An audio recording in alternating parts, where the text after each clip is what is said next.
भंवरपुर के राजा अक्सर अपनी महल के बाहर दरबार लगाया करते थे, जहां वे अपनी प्रजा की बातों को गंभीरता से सुनते और उनकी समस्याओं को सुलझाने का प्रयास किया करते थे।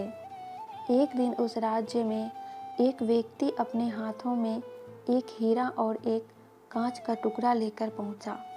दिखने में कांच का वह टुकड़ा हीरे के समान ही प्रतीत हो रहा था।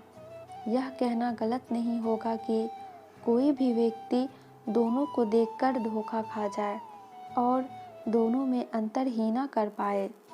वह व्यक्ति राज दरबार में पहुंचा और उसने भारी सभा में राजा को चुनौती देते हुए कहा कि राजन, मेरे एक हाथ में एक बहुमूल्य हीरा है और एक में कांच का टुकड़ा।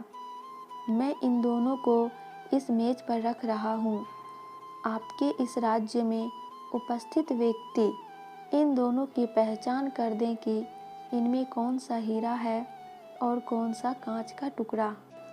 तब मैं यह बहुमूल्य हीरा आपकी तिजोरी का शोभा बढ़ा सकती है। मैं यह हीरा आपको भेंट करूँगा, लेकिन इस बात का ध्यान रहे कि यदि आपने गलत चीज़ का चुनाव किया, मतलब आपने कांच के टुकड़े को हीरा बताया, तो हीरे का जितना मूल्य है उतनी धनराशि आपको मुझे देनी होगी। मैं कई राज्यों में जाकर यह खेल खेल चुका हूँ और आज तक मैं कभी हारा नहीं। राजा ने उस व्यक्ति की बात मान ली और अपने सभी मंत्रियों से कहा कि वे असली हीरे को पहचानें। सभी मंत्री एक एक करके उस मेज के पास पहुँचे जहाँ हीरा और कांच का टुकड़ा रखा हुआ था। दिखने में दोनों में कोई भी अंतर नहीं था। कोई भी मंत्री असली हीरे की पहचान नहीं कर पाया और उन सबके मन में यही डर था कि यदि वे कांच के टुकड़े को असली हीरा बता दें, तब राजा को उस हीरे के मूल्य की राशि भुगतान करनी होगी।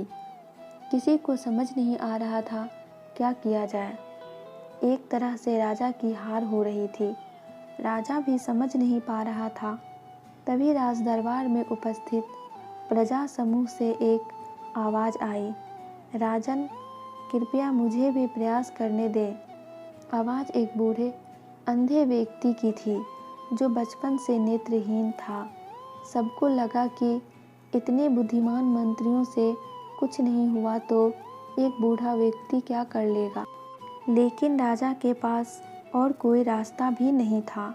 बूढ़े व्यक्ति को सम्मान के साथ उस मेज के पास ले जाया गया। उसने दोनों ही वस्तुओं को छुआ और एक झटके में बता दिया कि कौन सा असली हीरा है और कौन बस कांच का टुकड़ा। बूढ़े अंधे व्यक्ति ने असली हीरे की पहचान कर ली। वह व्यक्ति भी चौंक गया जो इस शर्त के साथ हीरा लेकर आया था। अब हीरे को तिजोरी में रखने की तैयारी शुरू होने लगी। बूढ़े बाबा की जय जयकार होने लगी। इसी बीच राजा उस बूढ़े व्यक्ति के पास पहुँचे और उनसे पूछा कि आपने एक झटके में ही असली हीरे की पहचान कैसे कर ली। बूढ़े बाबा बोले, राजन, मैं बचपन से अंधा हूँ।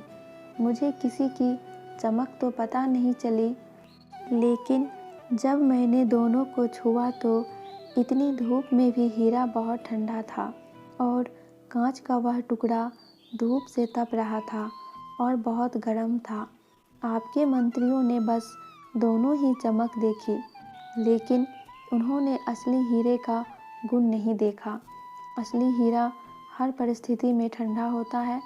राजा को अपना उत्तर मिल चुका था।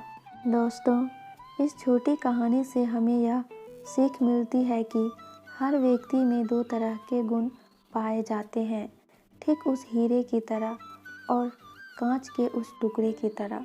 जो व्यक्ति विपरीत परिस्थिति में भी गर्म नहीं हुआ, ठंडा रहा, वो अपनी लाइफ में हर वो चीज़ कर सकता है जो वह करना चाहता है। लेकिन जो व्यक्ति कांच के टुकड़े की तरह गर्म रहा तो उसका कोई मोल नहीं।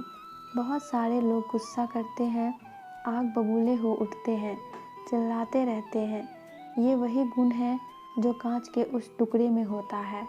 और हीरा तो हर परिस्थिति में चमकता भी है और ठंडा रहता है।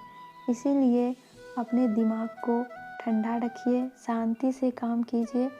अपने अंदर के हीरे को पहचान आपको खुद करनी है और आपको हीरा बनना है, न कि कांच का वह टुकड़ा जो सिर्फ हीरा जैसे दिखता है लेकिन हीरा नहीं। क्योंकि अब आप जानते हैं असली हीरे की पहचान क्या है। धन्यवाद।